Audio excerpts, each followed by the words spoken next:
Bonjour, welcome everyone. My name is Colin Burrill. I'm Director of Alumni Engagement and Community Partnerships at the Telfer School of Management. I'll be your host today. Telfer has a strong history of organizing and delivering activities for our alumni and business community and providing alumni with opportunities to learn about and explore important topics of interest. These Telfer Talks, as we call them, are now being delivered virtually through webinars such as this one. As is our tradition, we will begin by reciting the Indigenous affirmation before the event. So we pay respects to the Algonquin people, who are the traditional guardians of this land. We acknowledge their long-standing relationship with this territory, which remains unceded. We pay respect to all Indigenous people in this region, from all nations across Canada, who call Ottawa home. We acknowledge the traditional knowledge keepers, both young and old, and we honor their courageous leaders, past, present, and future. Just in terms of a few house rules, before we start, please note that this webinar will be conducted primarily in English. However, questions can be sent in the chat via French or English, and the panel will respond to the best of their ability. The webinar is being recorded and will be emailed to all participants and all registrants in the following days. And as part of that, translated subtitles will be provided. Also, please note that you can use the chat feature in the meeting here to add comments, react to other messages, and submit your questions for the audience Q&A portion of the webinar. Okay. So with that, I think we can begin. I will introduce Stephen Days, who will be the moderator of our esteemed panel today. So Stephen is our Dom Herrick Entrepreneur in Residence at the Telfer School of Management.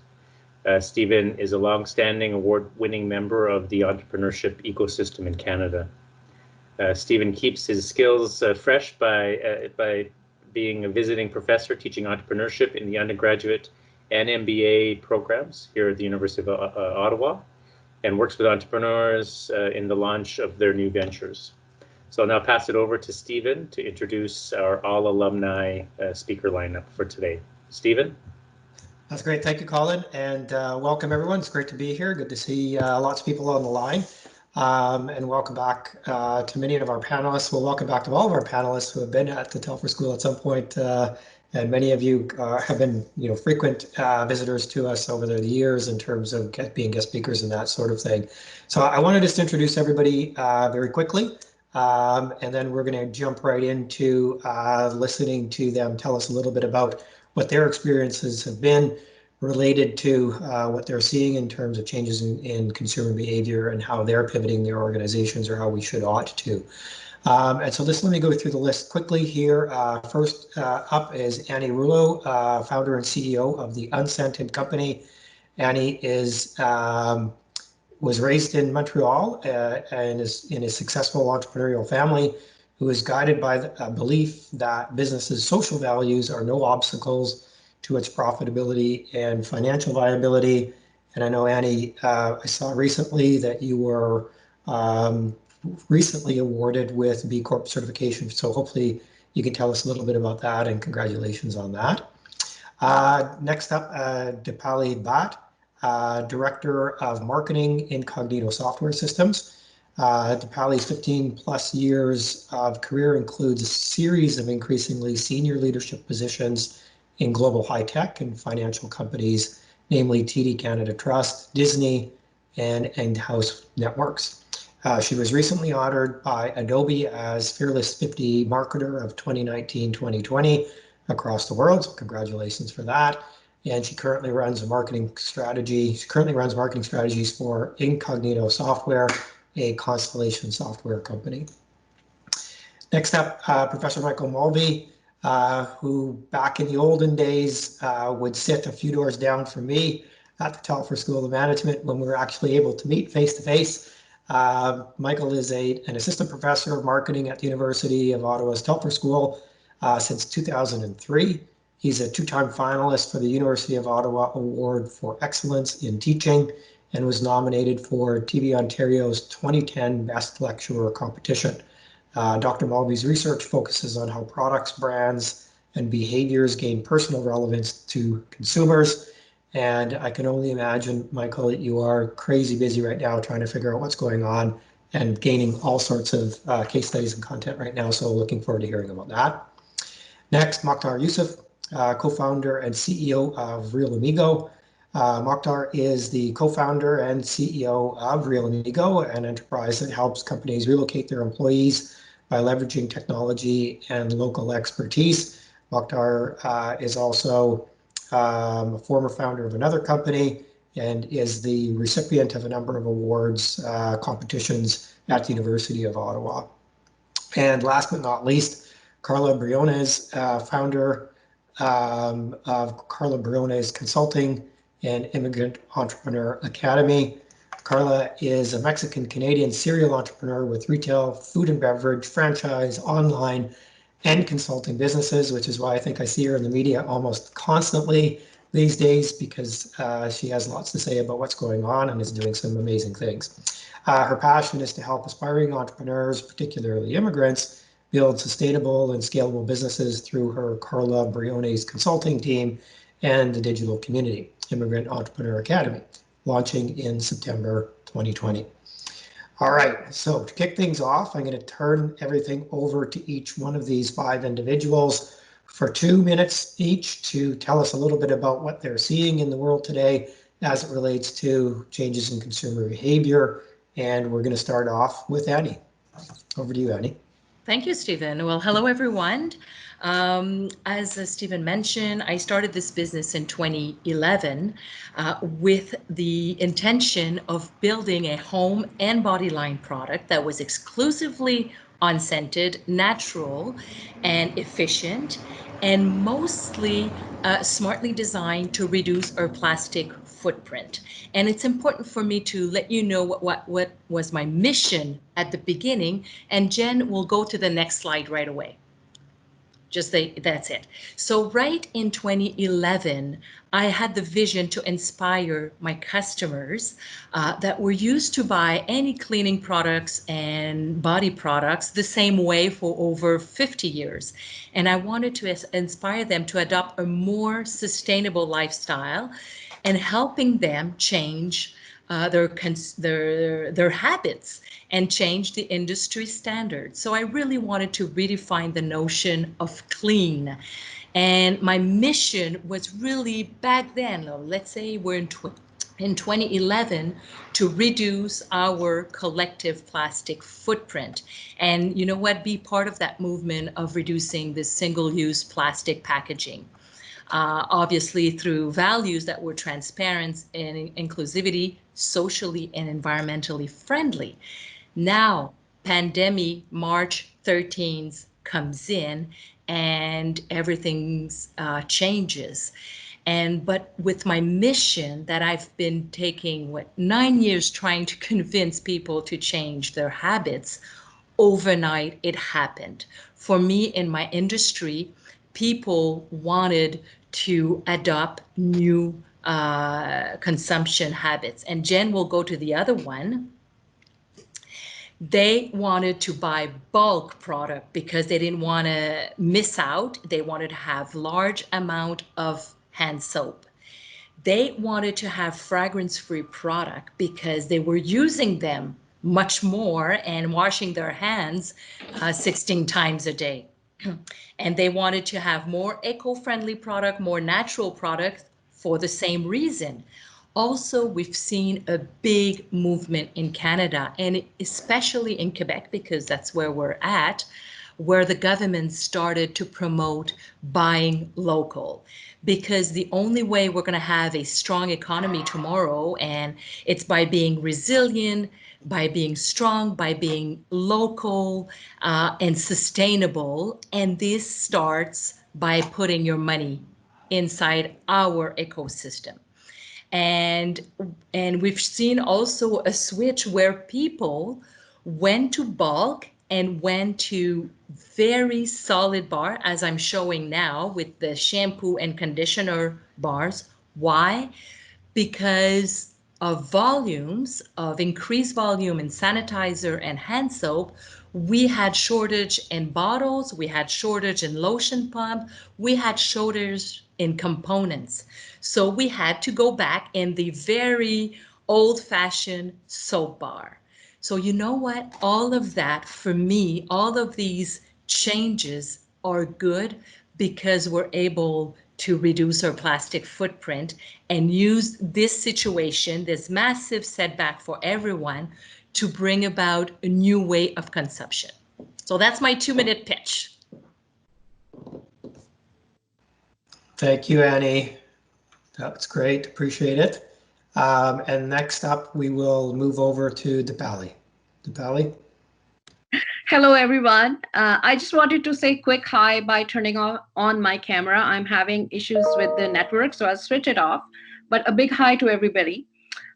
Just moving on to the meat of the presentation, to my slide that talks about what trends I'm actually seeing in the industry. What I'm actually seeing is that, of course, we all know COVID-19, it has turned into a global crisis, and there is an evolving and unprecedented speed and scale that we have seen around.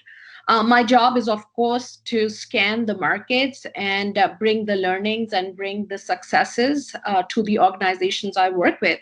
What I am actually seeing is that both direct-to-consumer and B2B organizations, especially the ones who view digital commerce as a secondary channel, now have the need to reorient every aspect of their business. And the numbers that you see here, changes in the way people are buying different things like bread making machines, like pelotons, surge into the workouts. There were millions of people in a single workout. They had never seen it.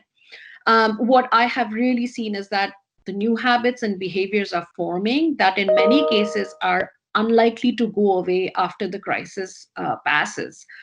One thing, I come from the telecom sector, and one thing that I've seen is that COVID-19 is also leading to collaboration, which might have been unthinkable weeks ago.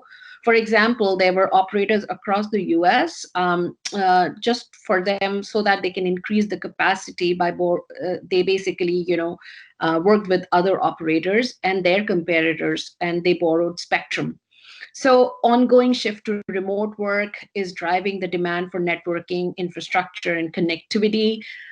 Companies like Nintendo, they saw their profits surge 41%. And this was the most successful quarter in the 9 years they've been working. So, of course, digital handshakes, anything that is digital is what I'm seeing. People are very resilient. They've started with building supply chains. That's what I'm seeing. Speed is the need of the hour. And of course, there are consumers that we are seeing are now more health conscious. Moving on to the next slide. What I am really looking at is what this all really means to us, all of us. What I'm seeing is that consumers are embracing new behaviors and habits. It takes around 66 days for someone to acquire a new habit. What I have seen is that some demographics, like older consumers, may have been previously uncomfortable with buying groceries or other goods online. But the COVID situation has basically forced them to change their behaviors. And once they fall into the new routine, which they are falling, and get used to the ease of delivery at the door, such shoppers may be hard-pressed to return to brick and mortar.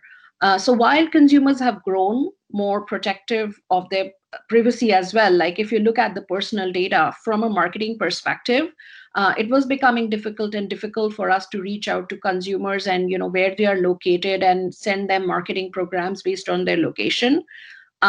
I feel that that's something that's going to change. So consumers have now becoming more and more free towards sharing their privacy and personal data.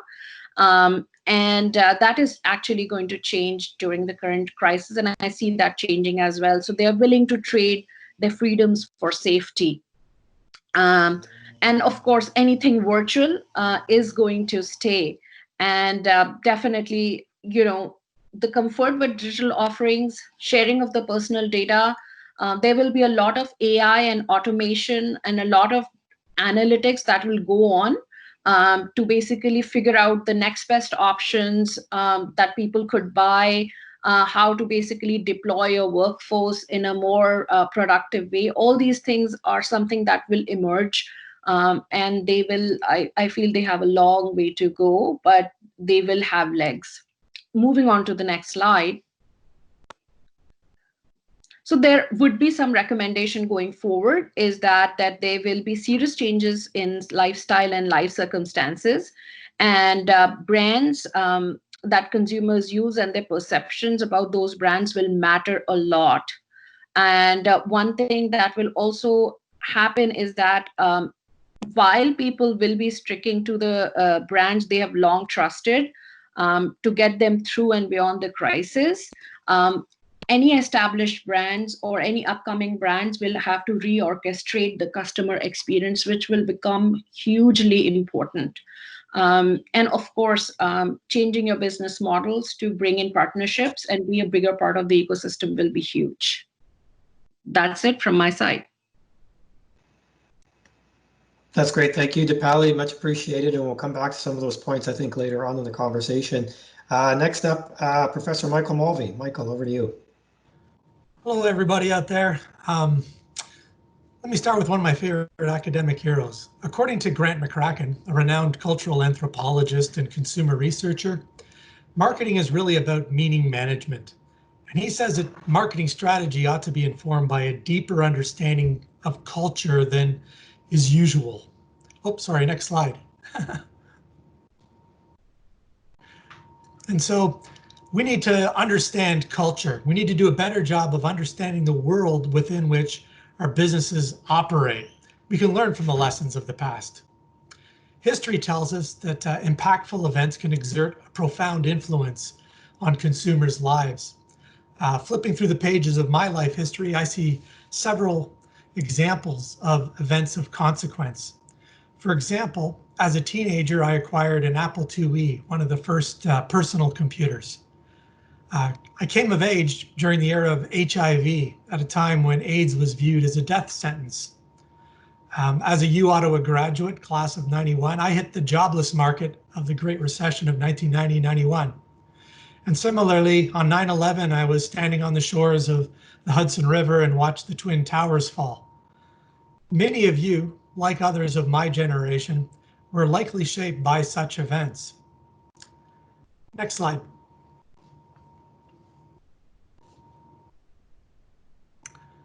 Let's turn our attention to the challenge of understanding the ongoing impact of COVID-19 on consumer behavior. To this end, I'll use a well-worn model developed by Professors Paul Peter and Jerry Olson to consider the dynamic interactions between consumer behavior with consumers' thoughts and feelings with the external influences that trigger change. Let's break it down here. I'm going to start with the bottom of the model, consumer environment. Let's think about what's really changed in the wake of the pandemic. One thing is we're operating in a world where there are real health risks. This creates and constrains opportunities and ability to consume. Another signature element of COVID-19 is social isolation. We're doing a lot of consuming alone when we're used to consuming with others. Similarly, although it's often mixed together, there's physical distancing that's happening. We see retail closures, redesign. We see restrictions imposed on where you can shop and who you can shop with and what you have to wear when you shop. And also we see altered service interactions. We're used to having people do things on our behalf, or we work with them to make things happen. Now a lot of those simple pleasures like somebody bringing you coffee are taken away. How does this impact our thoughts and feelings? Well, I'm sure, like me, all of you probably have had a lot of thoughts and feelings stirring in our minds. And what we have really are a lot of tensions that are at work. We're used to a life where we're socially connected. I miss going down the hallway and speaking with Steve or Mike or Dave. Right now, I'm feeling a little bit more lonely. This cyber reality doesn't quite cut it for me. I'm not quite as likely to go and interrupt somebody or do something for pleasure. In a life where, quite frankly, first world-wise, we live a life of indulgence, we're starting to experience deprivation, something that people who live at the bottom of the pyramid, that's their reality. In a world where we are used to security, we're feeling anxiety. When we embrace control, we like to manage things, we're living in a world of chaos now, where we don't have control over simple things like toilet paper supply. Safety is something we're trying to figure out. There's real risks out there, but most of us don't really understand the multidimensionality of risk and the multidimensionality of uncertainty. And those who have personally experienced COVID, either by being sick or having a loved one affected by that, has had that whole cocktail mixed by a whole stirring of grief. Let's get to behavior. Behavior is what we're interested in understanding, and also what we're interested in influencing if we're working for a company. One thing we see is that our habits and rituals have been profoundly disrupted. Little small things like going for a coffee or going to play hockey or going for a beer with the boys. It ain't the world like it used to be. We see altered shopping practices. Some of us are making and baking for the first times in our life. We're used to outsourcing that. We're trying out new suppliers. We're experimenting with new brands. We're enduring no service, or we're tolerating lower or poorer than average service. And I'm fortunate to be exempt from this, but I know several people firsthand in my network who have been laid off, and they're dealing with scarcity, they're dealing with poverty for the first time in their life. This is going to have profound ripple effects. Next slide. And so if we start thinking about the implications of this, it's a matter of connecting the dots. And this is why historicizing thing helps, because we get to see the patterns, and we see things that happened in the past recur in the present. And so one thing that we're seeing an immediate impact on is people's willingness and ability to travel. One thing that I've studied over the past decade is cross-border shopping. How many people have been going to the States to shop? It's not so possible. Similarly, if you have a retailer on a border town like Cornwall or Ogdensburg, you are profoundly affected by the lack of travel, your customer base being restricted. So we need to think about shopping without borders being replaced by shopping with borders. It might be a regulatory border, it might be a psychological border. There are boundaries that are being put in place that were once erased. We're also finding that I think there'll be new forms of interpersonal consumption experiences. When this starts to settle down, we're going to appreciate what we missed. You're going to miss them when they're gone. And also we're going to think of ways of reinventing simple pleasures like conversation. We're going to use self-service technologies more. It's going to accelerate this. It's already been happening, but Canada has actually lagged compared to many other nations on this front.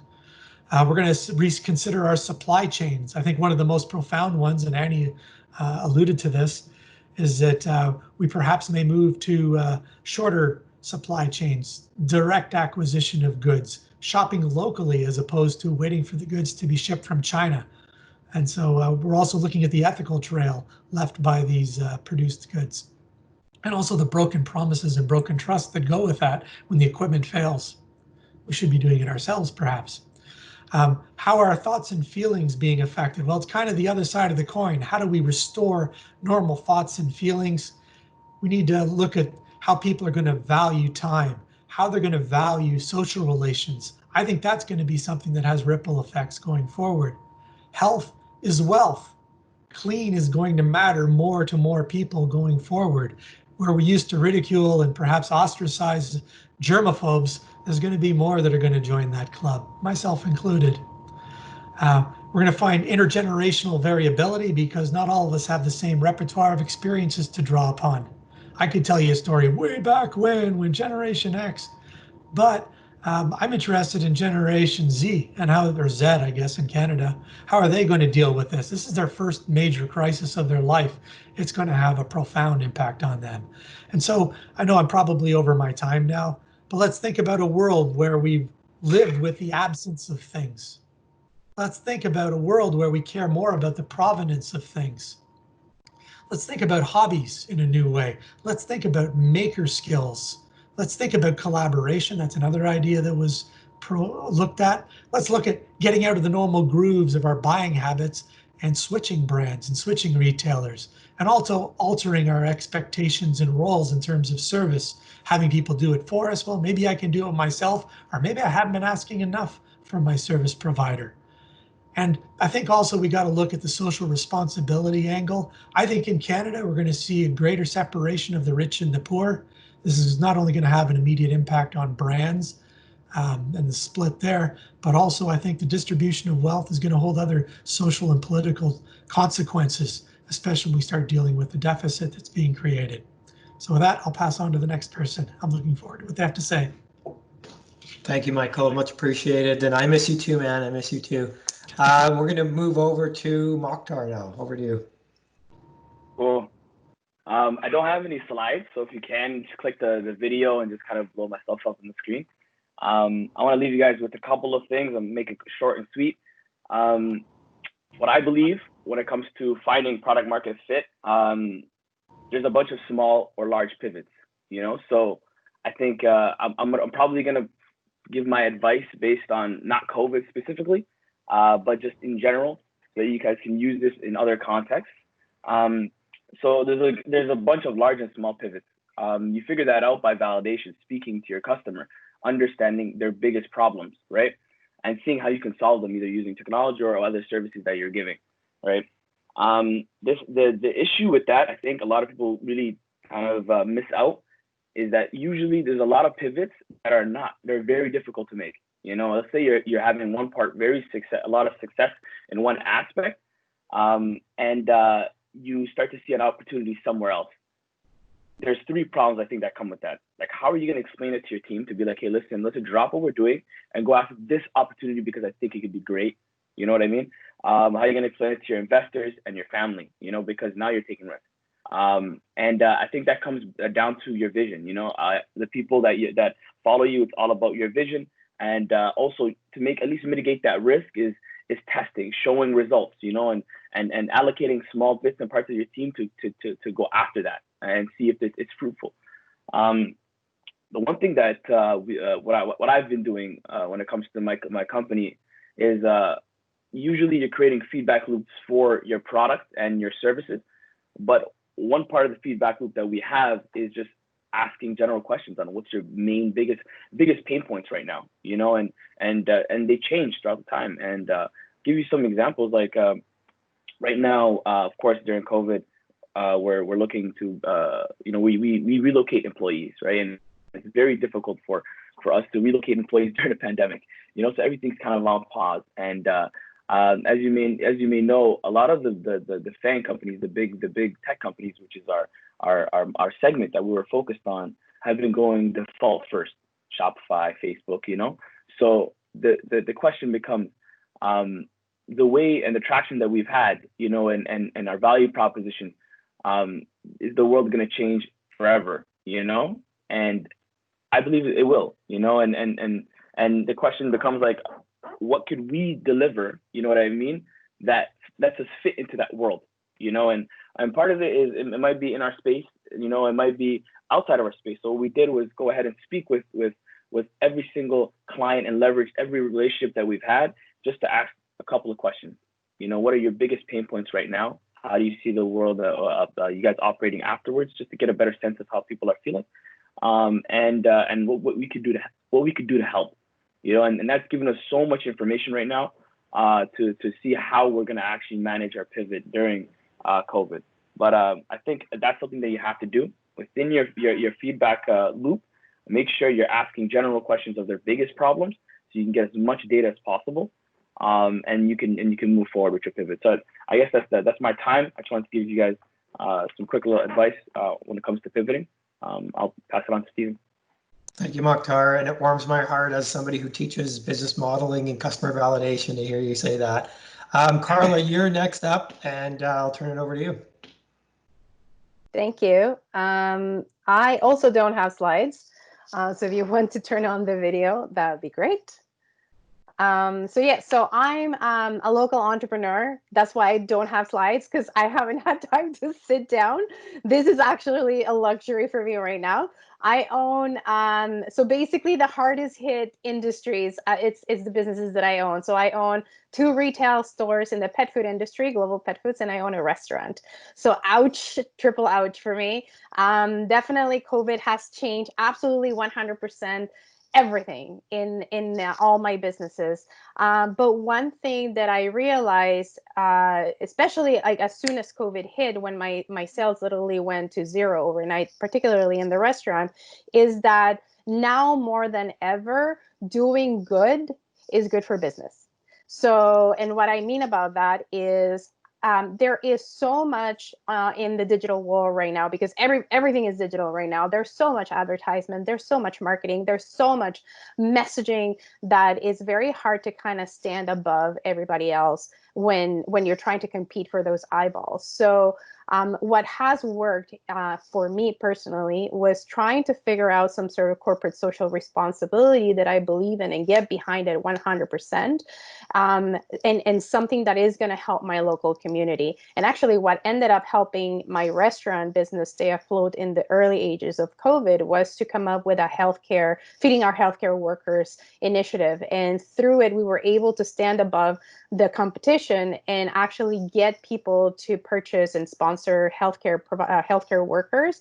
And I'm actually happy to say that we've been able to feed over 3,000 healthcare workers because of this. And I was very open about it. I was saying, you know, I am profiting from this, but you're also helping not just feed a healthcare worker, but you're also helping keep a family business, you know, afloat. So being very honest, but doing good is definitely good for business. So that was my key learning, and more so right now. So key learning for me as an entrepreneur. The other part is now, because of social distancing and whatnot, becoming part of something bigger than you is so powerful as an entrepreneur and as a person in business.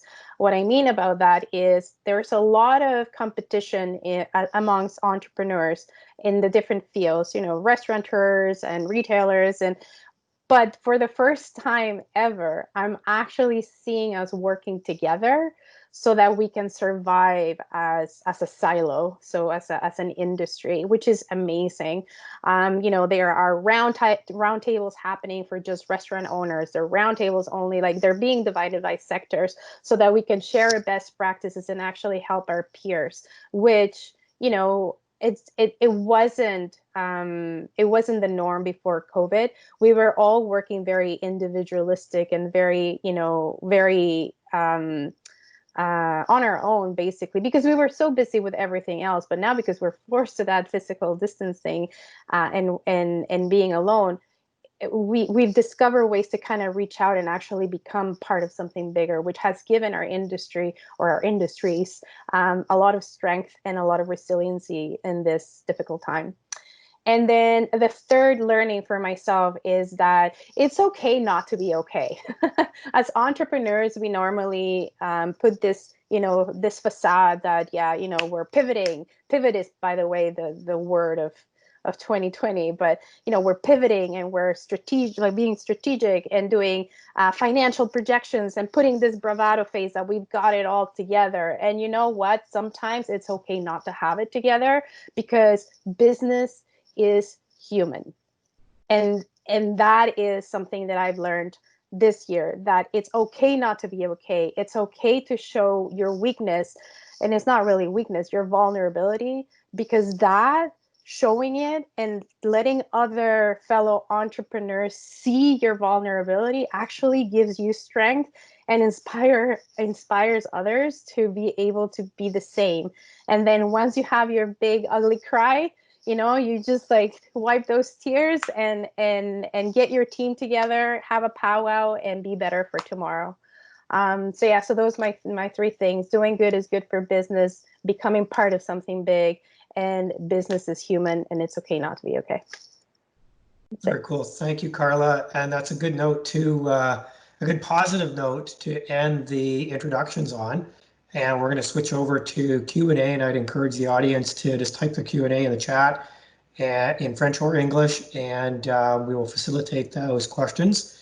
I've got a couple to start off with, and I think I'm going to go back to Dipali and Michael to talk a little bit about some of the opportunities moving forward. We've seen a lot in the last 20 minutes or so in terms of what's happening, but can you sort of drill down a little bit more in terms of what are some of the opportunities that we're seeing in this new and changed environment? And of course, most people have touched on that, and Carla has touched on it as well, in terms of there are actually some positive things moving forward. So Michael, Dipali, do you have some comments on that?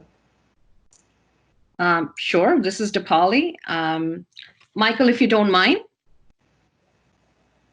Okay, so what I see is there are two kinds of opportunities. One is for students and professionals, and then the other is for businesses and their executives. One opportunity that I see is that there is an increase in the gig economy for students and professionals. And, Fiverr, the online agency for providing temp workers, saw a V-shaped rebound in some of the some of the courses that some of the services that they offered around graphic design, programming, tech, writing, digital marketing, music, and audio. And there was a drop in March and April, and then it picked up. So that says a lot about the opportunities that this crisis is providing to students and professionals. When it comes to businesses, a lot of opportunities I feel should be around redeploying talent. A global telco recently redeployed like 100,000 actually store employees to inside sales. Some of the others are around launching new business models. So a US retailer I heard launched a curbside delivery in 2 days. Shifting of operations, coordinating with local officials, and then providing more and more operations on the cloud is what I've seen. Developing new products. So an engineering company actually designed and manufactured ventilators within a week. And LMVH is a luxury brand in China. So they moved away from luxury products, and then they started to make hand sanitizers. So there are tons and tons of opportunities when you think about redeploying talent, business models, and improving and shifting operations. That's great. Thank you. Michael, anything to add?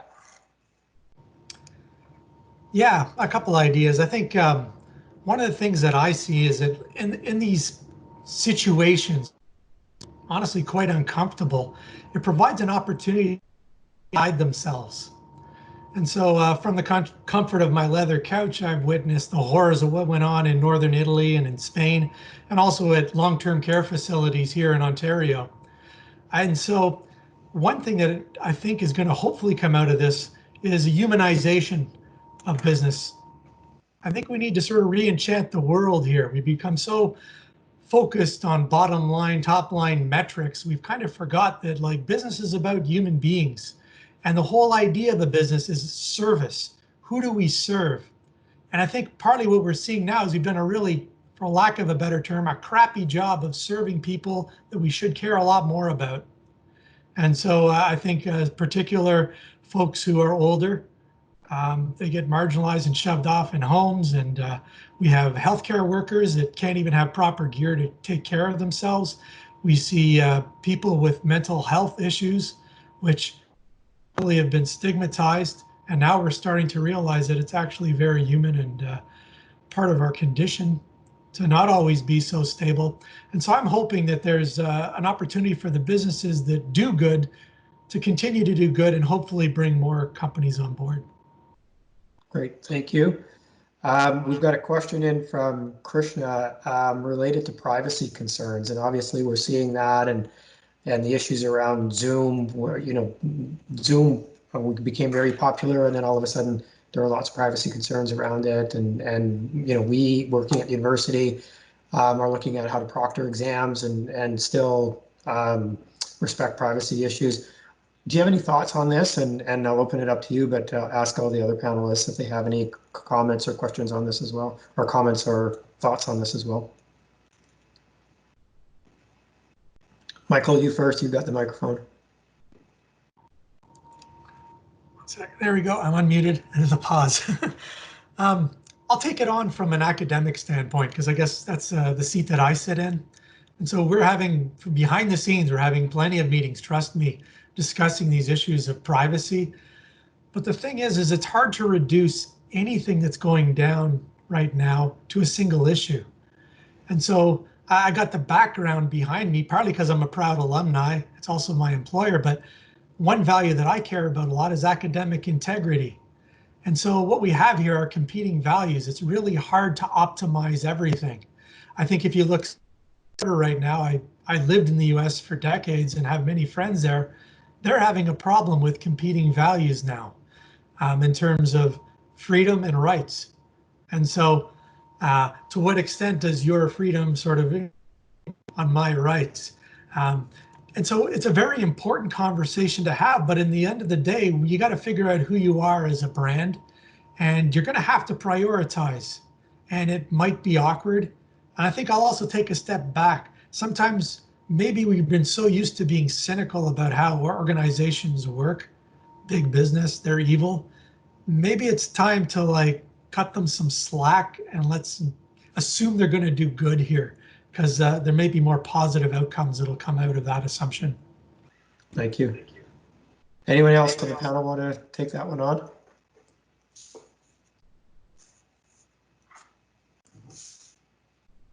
All right, seeing none, I'm going to move on. Mokhtar, you mentioned this, and everybody else kind of alluded to it. Mokhtar, you mentioned it specifically related to a business model. And I guess my question is, there are some obvious things that have changed related to how we're dealing with customers in terms of, moving online, for instance. How has that affected other parts of your business model? And I'm going to ask Annie to maybe comment on this first, because Annie, you were the first one to mention sort of the logistical supply chain issue. But let's talk a little bit about other aspects of your business, not just consumer facing, that have been affected by this. Annie? Well, actually, I just wanted to come back on what Carla and Michael mentioned. I think since I certified my business in 2015 as a B Corp certified business, for me, social and environmental consideration were always a big part of my mission and my vision. I really wanted to do differently, to manage my business, to have a better leadership, a more human leadership. And I became a natural ambassador for B Corp certified business. One of my objectives was to have local supply ships. So 90% of my suppliers are within 500 kilometers of my head office. And I've always said, oh my God, that's great, that's good. But you know what? That 10% left almost made my business go down, because one component can make things go bad, because I don't have the pump to go on my soap and my bottle and my sticker. There's no product out there. So I realized that, you know what, to have a stronger business, we need to be independent, and we need to invest more locally. So, and I'm glad that the consumers have moved toward and understand how important it is, not just as consuming, but us as manufacturer, to find ways to bring back our product and supply chain. And for people online, Stephen, I went from $10,000 a month on my website to $200,000, $175,000 a month on the website. So truly, consumers have moved toward the web, and they've moved toward, like you said, Michael, I love that, but they're trying new brands that are local. And once they've adopted and tried and put it in their habits, then we are discovered as brands and makes it much better for tomorrow. Excellent. Thank you. We'll open it up to anybody else on the panel in terms of business models, changes in other aspects of their business that they're seeing. Yeah, I can go ahead and probably speak to that, since I mentioned it earlier. Are things that don't that are not as obvious. Obviously, is remote work. For us, it's been pretty easy transition just because my partner doesn't live in Ottawa, so we already had some remote things in place to hold us accountable. I think a couple of software tools that we're using to make sure that we're being held accountable and it's a little bit more transparent. We use Jira to kind of show us what our tasks are, a board to kind of make sure we're getting things done. We have a lot more stand-ups than we usually have. Like we have one in the morning and then one at night to kind of figure out what we're doing. Because one thing we realize is making sure we're in constant communication, but not too constant, so you don't get anything done. So that's why we put it in the morning and the end. So those are the I think a little bit of those changes that we've had from our business internal. Other thing is dealing with the client, because of course we deal with businesses and their employees and helping them relocate. During this, once the pandemic started, we still had one person that was still relocating, and he already booked his flight and all those things. So it was really, that was really interesting to kind of be doing our services, but without actually being in contact, because there was a 14-day quarantine thing that was initiated as soon as he came. So that gave us a little bit more issues than we usually had. But of course, once things got closed down, we haven't had any relocations since the borders have been closed. So I think those are the issues from that side. Of course, from a sales perspective, we've been having a couple of differences that were pretty interesting. A lot easier to get meetings now. A lot of people have a lot more free time, willing to answer your call, which we saw as an opportunity to build that relationship. We realized that once one company uses us, they're using us for all their employees moving forward.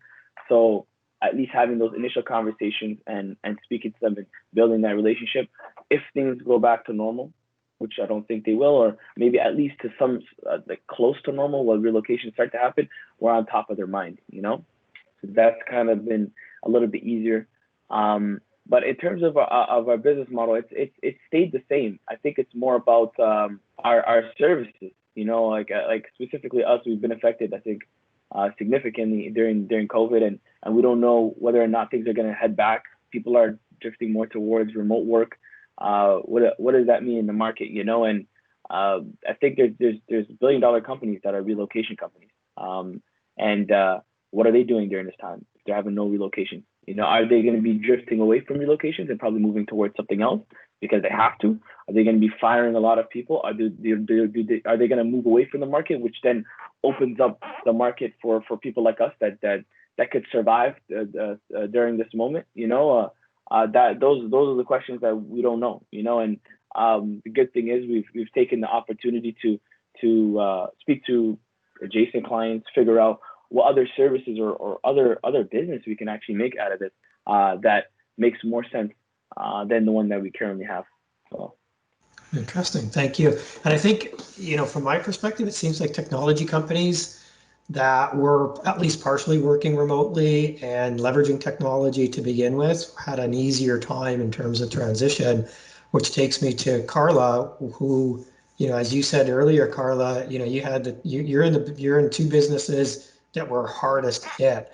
And so I'd like to hear from you, if you don't mind, how have things really changed in terms of your broader business model and the way you do work? Well, my restaurant became a grocery store. So we had to pivot. So shortly after we launched the Feeding Healthcare Workers program, I started looking ahead and I realized this is not going to be a long-term solution. I need to find a midterm solution that will sustain me for another couple of months. So I started looking, well, I have a pretty healthy supply chain right now in food. So let's people don't want to go to grocery stores. Let's become a grocery store. So we became a grocery store. We started doing home deliveries. So we just started to be very, very agile in the way that we would, just adapt to. It was honestly, it was survival. How can we keep this business afloat? in providing something different that our customers, they weren't really asking for it, but I saw that there was a need and it was a fear that people were having in terms of going to the grocery store. On the retail side of things, obviously online became our priority, making sure that we were in tip-top shape with our online store, but also there were still people who did not want to even open the doors or didn't want to go through the trouble, particularly the older demographic. They didn't want to go through the trouble of the e-commerce side. So we became a personal shopper. We had like a personal shopping team as well. So there was our online team, there was our in-store team that would do just the curbside pickup, and then we had sort of like personal shoppers on staff that people could call and I need this and this. Or I'm getting a new puppy. That was the worst. I'm getting a new puppy and I need everything, but I can't go to your store. So it was so we had to come up with, okay, let's do like an intro puppy package, that is just like a boom, let's just like a puppy in a box type of thing. So it was really interesting. We were able to service our current customers because we had that relationship, but it became then, how do we get to that new demographic? Because it's puppy season, usually April, March, April is puppy season.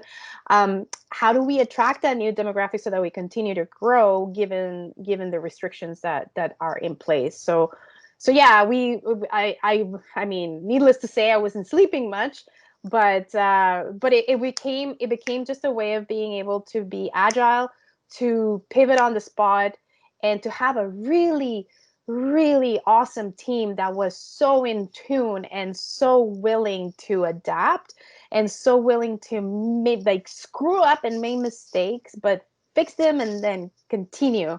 So yeah, so it was all about thinking on our feet, agility, screw up, fix it, and then get better tomorrow, and being okay with that. Yeah, absolutely. And somebody in the chat saying a great example of resiliency, and that is certainly the case. You saw the challenge and you made an opportunity out of it. So well done. You mentioned great staff. There's a question here that I'm going to jump to because it's about new employees. And I don't know if any of you have had experience hiring new employees in this environment. But the question is really, as you're onboarding new employees, how are you able to ensure that they, share and absorb the company culture and values and that sort of environment that you might have otherwise been able to? And I'll open that up to anybody who may have experience with this or who's thought through this. I have. Okay. It's hard. First of all, I mean, because of the industry that I'm in, first of all, it's hard getting staff right now, believe it or not, trying to find employees that are willing to put their lives at risk, basically, to be the frontline worker in a restaurant or in a retail environment. It is hard. Also, with CERB being available, it's hard to entice them to come to work. But once we find that person that is willing and able to come to work, then it's all about like working with them along the way. It's not easy though. It is not easy. We have a situation right now where we hired someone that is not necessarily working as we wanted to work. This particular employee is a fantastic salesperson, but in terms of the team environment that we're trying to create, is not the team player that we need. So, I mean, and finding a new employee right now, it's very challenging. So it's like, now we don't have the luxury of saying, like, hire slow, fire fast. Right now it's like, okay, this person has really good qualities. Can we train these other ones? And let's go back to the drawing board. And how can we hold our horses? Because the people are like, the workforce is very limited right now. So how can we work with this person so that we can get that person as a team member that we need? What kind of training do we need? So we're being a little bit more careful in okay, this person's not working, next, because there is not a lot of available people willing to take the risk to be that frontline worker. So I'm in a different field though. So yeah, it's yeah, and you're hiring people that you're working with directly, right? Yes, exactly. Okay, so that's interesting, and I'm gonna sort of alter the question slightly, and that is, what about in the remote environment where we're hiring people, we're not actually interacting with them at all? And I guess I'll ask the panelists, does anybody have experience with hiring somebody that you don't physically interact with? And how do you onboard them and create that environment and make sure that they share the same values and culture? Mukhtar, do you have a take on this, or Annie? Well, actually, on my side, no one left the office since March. Everyone in the office were sent to the warehouse to ship orders. So we kind of kept everyone in place and added more than a dozen people actually during very high time. And where I found it was easy on my side, it's because COVID gave us the opportunity to do a daily meeting, which we didn't have before. We had once a week, sometimes, whoops, it was pushed once a month, but now we had daily meeting because I really felt people needed to be reassured. And mind you, back in March and early April, the word social distancing was non-existent. We did not know what to do to keep our staff safe. So we really had to figure out on our own. And those daily meetings helped quite a bit bringing people on board because I included everyone. We stopped and we talked about what was going on and fears and culture, and I made sure to talk about B Corp. And it's not because we're growing fast we have to let go of our values. So for me, that COVID, I used that daily meeting to make sure I integrated people. Because yes, true, on March 14th or March 16th, it was the Monday, I had people saying, oh, I'm not sure if I want to come to work. And a week later, they said, Annie, please don't send us back home. We need this. And so I said, okay, everyone in the warehouse, and we're building orders like you, Carla, we had to do. Thank you for that. I want to be sensitive to time here. I need to turn it back over soon, but not before I ask one final question. And I apologize, I may not have gotten to all the questions, but I'll encourage the panelists to take a look at the chat to see the questions and maybe answer directly in the chat. One last question for me: how do you predict that people will revert back afterwards? Dipali mentioned earlier that it took 60 days or 6 weeks, I can't remember the number, to form or break a habit. We've been at this new reality for much longer. What will stick and what will revert back if we ever get back to an environment that is sort of something that we could term post-COVID? I'll open that up to everyone. Hi, this is Dipali. I do feel that, with the closure of anything retail or even businesses, B2B, and everybody changing their business models, the rules of the merchandise and inventory have fundamentally shifted. And I feel that historical data on what sells online versus offline is really out of the window. So there are times now when we are going to look at new numbers, new data, new trend that's going to be post-COVID. What I feel is going to stick would be the digital handshakes and more of the virtual shopping. What I know will go back would be, but with slow recovery, I would say, would be hospitality and travel. And of course, what Michael said is like humaneness of the business is something that needs to come back. So those are the things that I feel some of those will stick, and the ones on travel and hospitality will have recovery, but a slow one. Excellent, thank you. Michael, any final words from the research that you're doing and seeing out there? I noticed you mentioned having gone through some pretty major inflection points in your life and would have seen dips in consumer behavior before. What are you anticipating moving forward? Yeah, these gray hairs are well earned.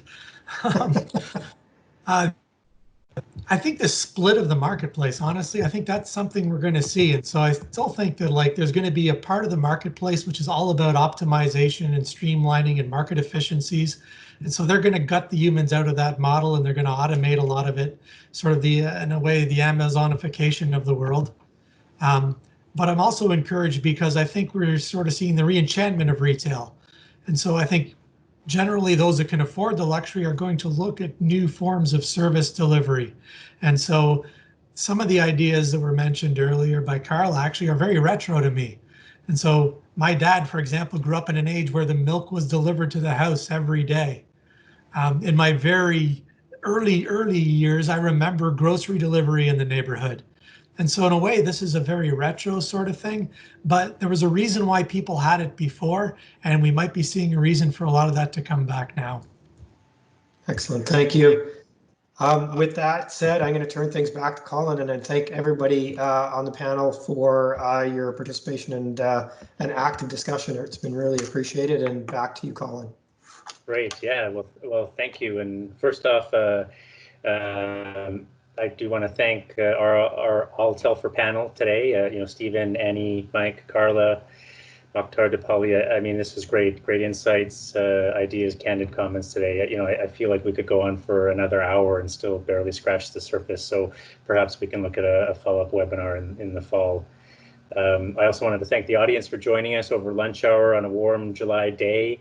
You know, in a non-COVID world, we wouldn't ever consider trying to host an event, you know, midday in a early July.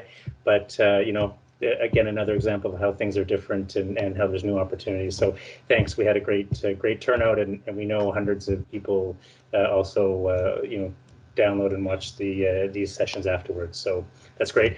And I also wanted to thank uOttawa's Entrepreneurship Hub team, many of the eHubs participants from their amazing Startup Garage and Scale Up Garage programs took time away from building their ventures to join us today as well. So thanks for that. In terms of other webinars, we do have another one coming up on July 28th. It's a Telfer Forum on digital transformation during and after COVID. So you can go into our event calendar and register for that. And please keep an eye out for our post-event survey, which you'll be receiving later today. Feedback is obviously important, as Mokhtar mentioned. You know, give us a sense of some feedback on how we can continue to improve and do the right things, offer the right services. And again, as mentioned earlier, recording of this session along with translated subtitles will be available, you know, in the following days. So, if any of the participants have other questions or comments, please don't hesitate to reach out to our excellent alumni engagement officers, Anne Marie Andrew at alumni@telfer.uottawa.ca. The email address is at the bottom of the slide there. And I think with that, again, thank everyone, and we will sign off. So please have a great day, have a great rest of the summer, and stay safe and stay healthy. Thank you, Missy. Merci. Au revoir.